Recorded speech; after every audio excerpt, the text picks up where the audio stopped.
Bienvenue sur votre chaîne préférée Akhbar al-Bled de Hassan Atlemsan et bon début de week-end. France, Algérie, Maroc.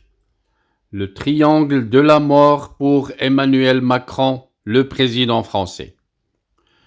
Autoprogrammé par la diplomatie française, mais toujours reporté par les autorités marocaines, insatisfaite du positionnement de Paris sur le Sahara marocain, la visite de Macron au Maroc est devenue pour lui et pour son équipe un enjeu majeur.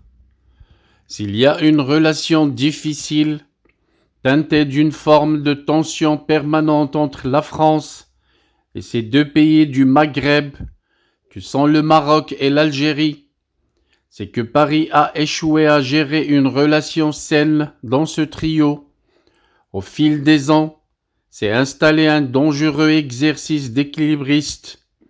Plus Paris se rapproche d'Alger, plus sa relation avec Rabat se tend, plus la diplomatie française s'ouvre vers le Maroc, plus ses rapports avec l'Algérie retrouvent leur zone de turbulence.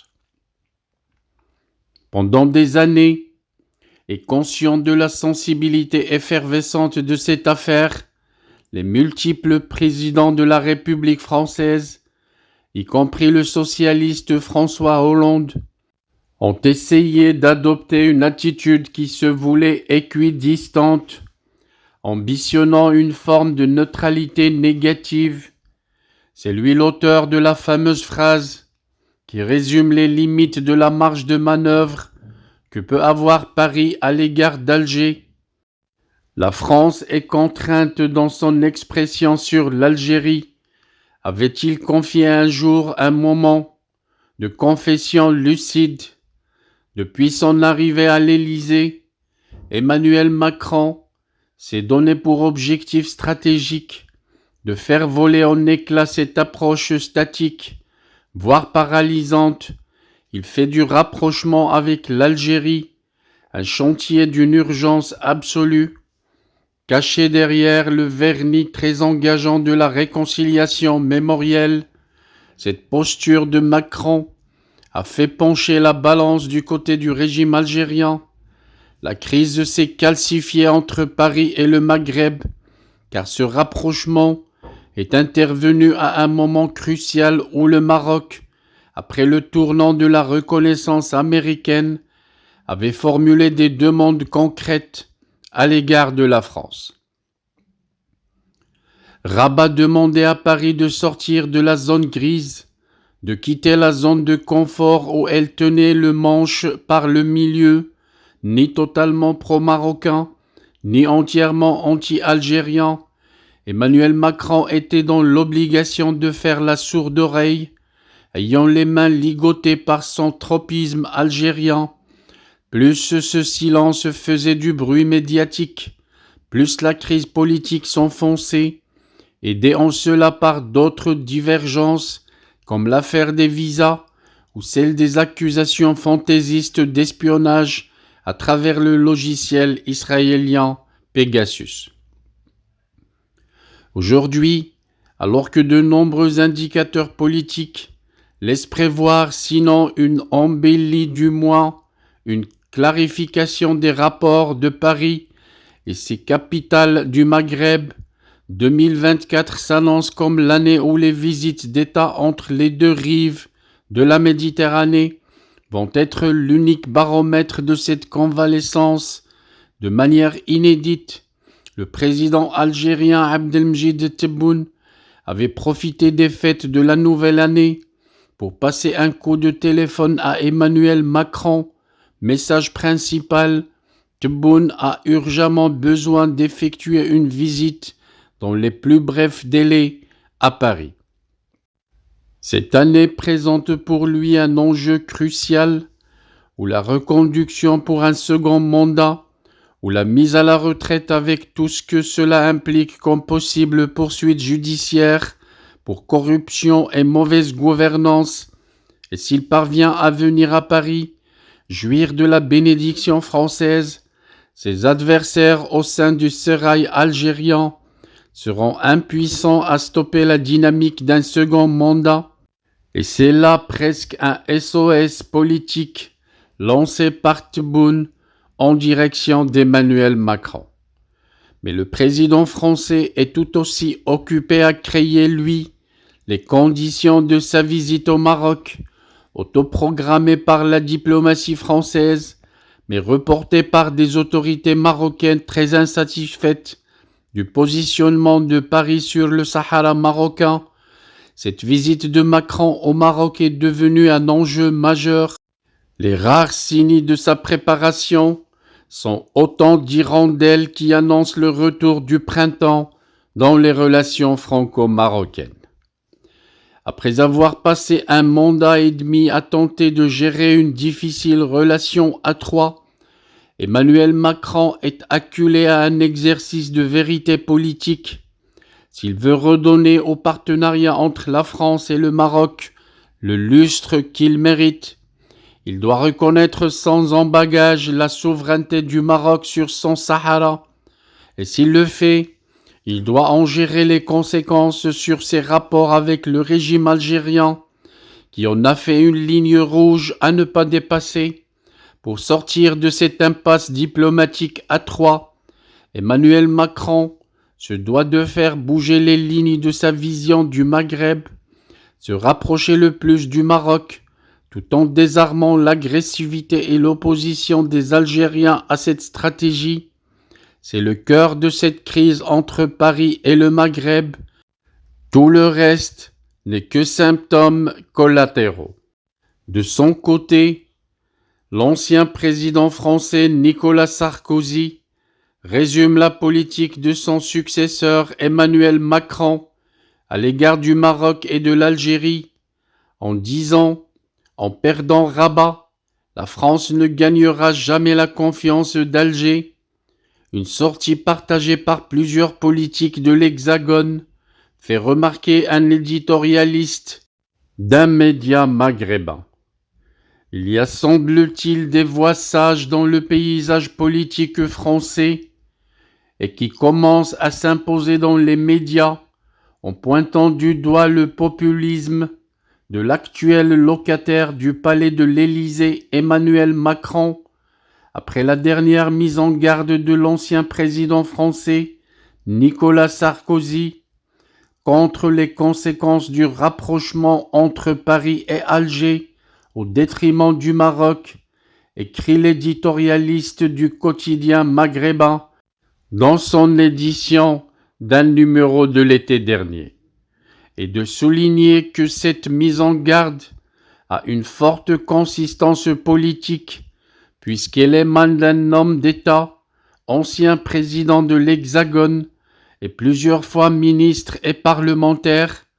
Par cette sortie politique fait remarquer l'éditorialiste maghrébin, Nicolas Sarkozy a préféré conseiller à son successeur de réorienter sa boussole politique et diplomatique vers la rive de la sécurité et de limiter les dégâts dans la relation franco-marocaine, présentant une vision politique proche de celle qu'exigeait le Maroc depuis longtemps. La France, estime l'éditorialiste maghrébin, a besoin de pareilles voix sages, surtout dans une conjoncture de crise sociale et économique qui plonge la société française dans un conflit social inédit.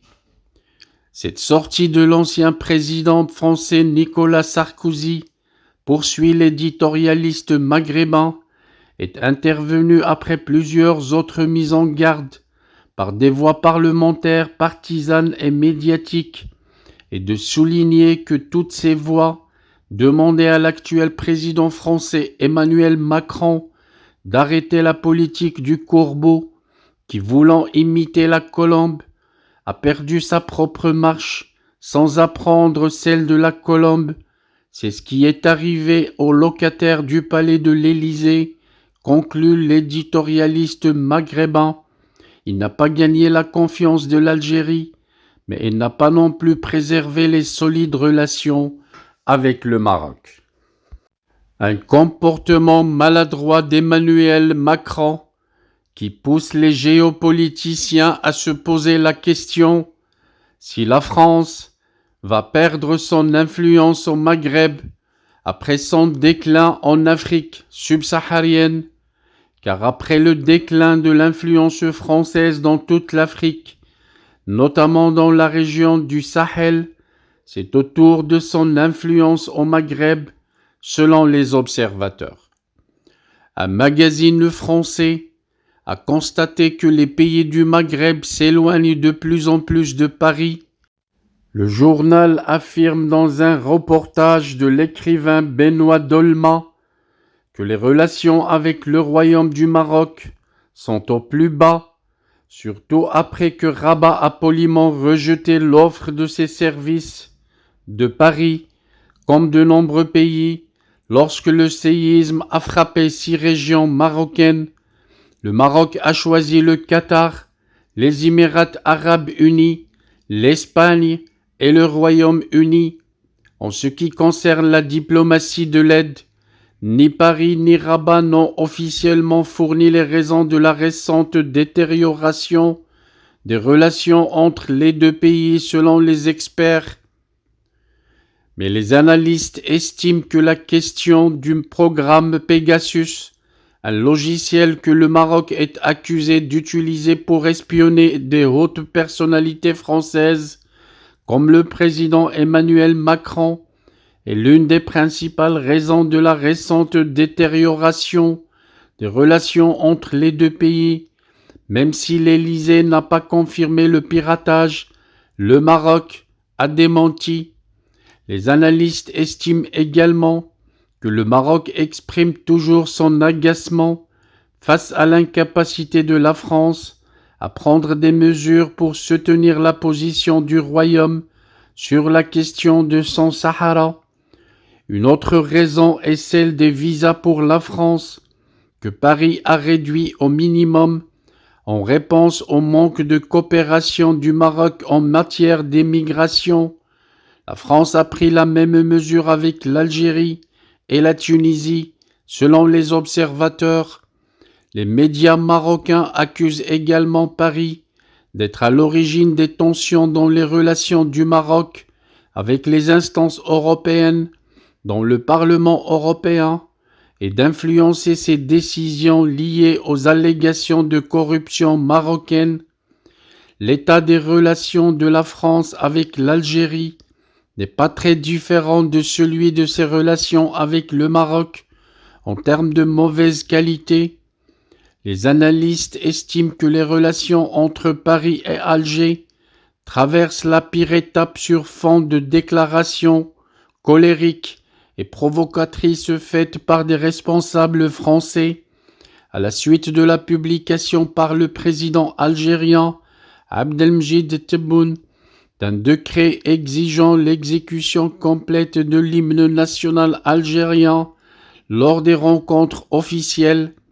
Ce décret revient à confirmer l'inclusion du 3e paragraphe de l'hymne national, dans lequel l'Algérie menace la France et que Paris rejette pour cette raison, même si des voix algériennes ont demandé à plusieurs reprises que ce paragraphe soit ignoré ou supprimé, car il comporte le nom de la France.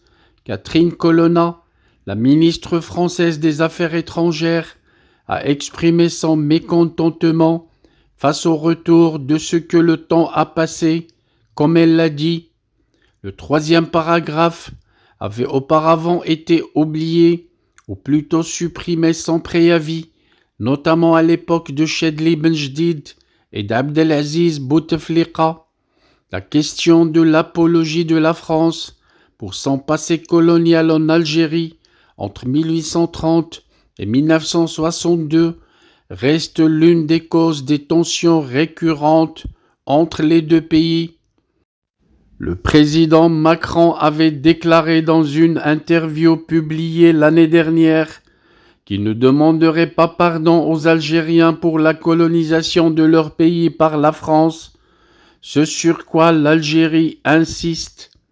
Emmanuel Macron a dit dans une longue interview avec l'écrivain algérien Kamel Daoud, publié par le magazine Le Point. Vous n'êtes pas obligé de demander pardon, ce n'est pas le but. La parole coupera tous les liens.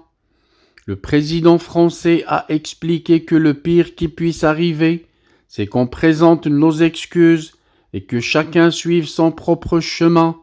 Il souligne que le travail de mémoire et d'histoire n'est pas un inventaire de comptes, bien au contraire. En 2020, l'Algérie a reçu avec tiédeur un rapport préparé par l'historien français Benjamin Stora à la demande de Macron, dans lequel il appelait à une série d'initiatives pour parvenir à une réconciliation entre les deux pays. Le rapport ne contient aucune recommandation d'excuse ou d'expression de remords, ce que l'Algérie réclame constamment. Le voyage de Macron en Algérie en août 2022 a contribué à remettre les relations bilatérales sur les rails après la crise déclenchée par les déclarations du président français en octobre 2021, dans lesquelles il accusait le système politique militaire algérien de créer une honte de mémoire et remettait en question l'existence d'une nation algérienne avant le colonialisme français. Dans l'interview donnée au Point, Emmanuel Macron a reconnu l'erreur de ces déclarations. Il estime que c'est peut-être une déclaration maladroite qui peut blesser les Algériens. Ces moments de tension nous apprennent. Il faut savoir tendre à nouveau la main, poursuit Emmanuel Macron.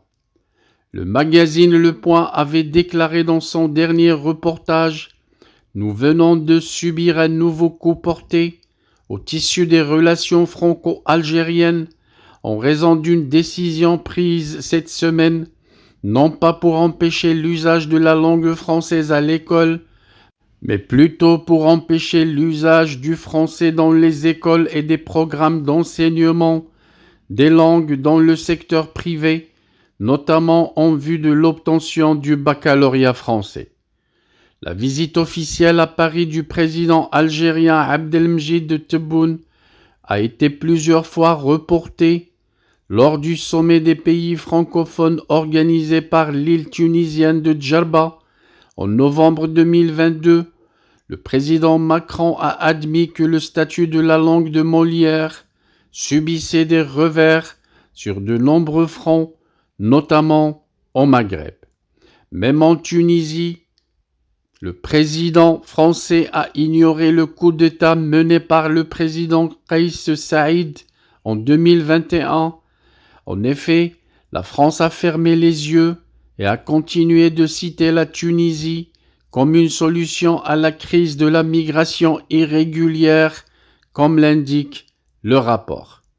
Mais le palais présidentiel de Carthage continue de répéter le mot souveraineté avec les yeux tournés vers Moscou et les autres membres des BRICS, le Brésil, l'Inde, la Chine et l'Afrique du Sud. La Libye n'est plus visitée après sa désintégration et il ne semble pas que le procès des fonds libéens liés à l'ancien président français Nicolas Sarkozy va améliorer le tableau et donc la route est barrée dans tous les sens, comme le dit le magazine français. Tout ceci étant dit, je reviens au triangle de la mort qui risque de signer l'arrêt de mort d'Emmanuel Macron entre la France, l'Algérie et le Maroc. Il faudra savoir catalyser.